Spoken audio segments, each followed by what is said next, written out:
নমস্কার বন্ধুরা, পূজাই নানির স্পেশালে আপনাদের সকলকে স্বাগত। আজকে বানাবো চটজলদি একটা লঙ্কার আচার। আচার খেতে ইচ্ছে হচ্ছে, বাড়িতে আচার নেই, অথবা যাদের একটু আচারের নেশা আছে তারা যদি চাও এটা বানিয়ে নিতে পারো। অনায়াসে 1 থেকে 1.5 মাস কিন্তু এটা ভালো থাকে। এর জন্য লাগছে কি, কাঁচা লঙ্কা। এটা কাঁচা লঙ্কা আমি এটাকে কুচি কুচি কুচি করে করেছি। সঙ্গে লাগছে সর্ষের তেল, এখানে 4টে পাতিলেবু যেটা আমি রস বের করবো। এখানে লাগছে সর্ষে, গোটা ধনে, গোলমরিচ, মেথি দানা আর মৌরি। প্রথমে কড়াটা গরম করব। কড়াটা গরম করে এই যে মশলাগুলো রয়েছে, মশলাগুলো এর মধ্যে দিয়ে দেবো। দিয়ে এটাকে ড্রাই রোস্ট করে নেবো। বেশ ভাজা ভাজা গন্ধ বেরিয়ে আসবে, তারপরে কিন্তু এটাকে আমরা গুঁড়ো করে নেব।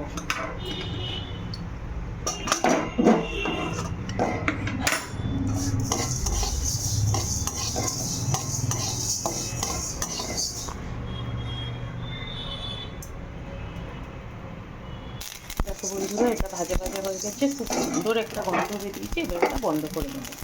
বন্ধ করে হালকা ঠান্ডা হলে এটাকে গুঁড়ো করে নেব। গুঁড়োটা কিন্তু একেবারে মিহি করা যাবে না, গুঁড়োটা একটু দরদরে থাকবে। একটু তেল তৈরি করব, যার জন্য কড়াই দিচ্ছি বেশ কিছুটা সর্ষের তেল, যেটা আমি আচারে দেবো। সর্ষের তেলটা ভালো করে ফুটে উঠলে এর মধ্যে দেবো হিং আর একটু কালো জিরে। তেলটা গরম হোক। তেলটা গরম হয়ে গেছে, এবার এর মধ্যে দিয়ে দেবো কালো জিরে আর সঙ্গে দিয়ে দেবো অল্প একটু হিং। দিয়ে দেবো। দিয়ে এটা ফুটে গেলে বন্ধ করে তেলটা ঠান্ডা হওয়ার জন্য অপেক্ষা করব।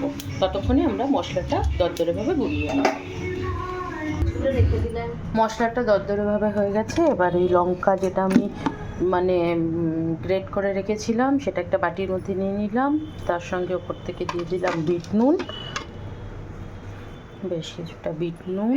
এবার এর মধ্যে দেব অল্প একটু হলুদ গুঁড়ো, সঙ্গে দেবো কাশ্মীরি লাল লঙ্কার গুঁড়ো। যেহেতু লঙ্কাটি শুধু বানাচ্ছি, লঙ্কাটা ঝাল, তাই সামান্য কালারের জন্য কাশ্মীরি লাল লঙ্কার গুঁড়ো দিলাম। এবার এর মধ্যে দিয়ে দেবো যে মশলাটা আমরা গুঁড়ো করে রেখেছিলাম ওইটা।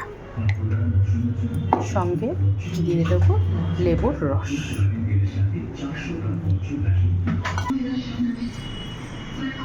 লেবুর রসটা দিয়ে এবার ভালো করে এটাকে মাখিয়ে নেব। মশলাটাকে ভালো করে একদম মাখিয়ে নেব। এটা কিন্তু পরোটা, ভাত, রুটি সব কিছুর সঙ্গেই খেতে ভালো লাগবে। আর এটা বানিয়ে মোটামুটি 3 থেকে 4 মাস আপনারা খেতে পারেন। এবার তেলটাও ঠান্ডা হয়ে যাচ্ছে। যে তেলটা হিং আর কালো জিরে দিয়ে গরম করেছিলাম, ওই তেলটা এর মধ্যে দিয়ে দিলাম।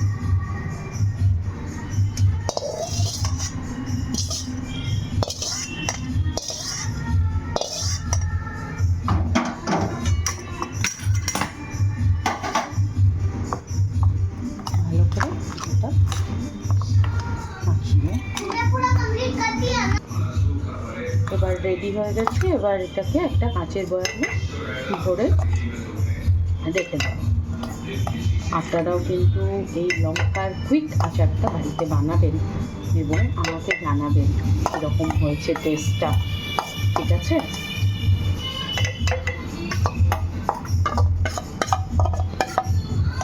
আজকের জন্য টাটা বন্ধুরা, আবার দেখা হবে অন্য কোনো দিন অন্য কোনো ভিডিও নিয়ে। ততক্ষণের জন্য ভালো খান, হেলদি খান, সুস্থ থাকুন আর অবশ্যই আমার ভিডিও দেখতে থাকুন।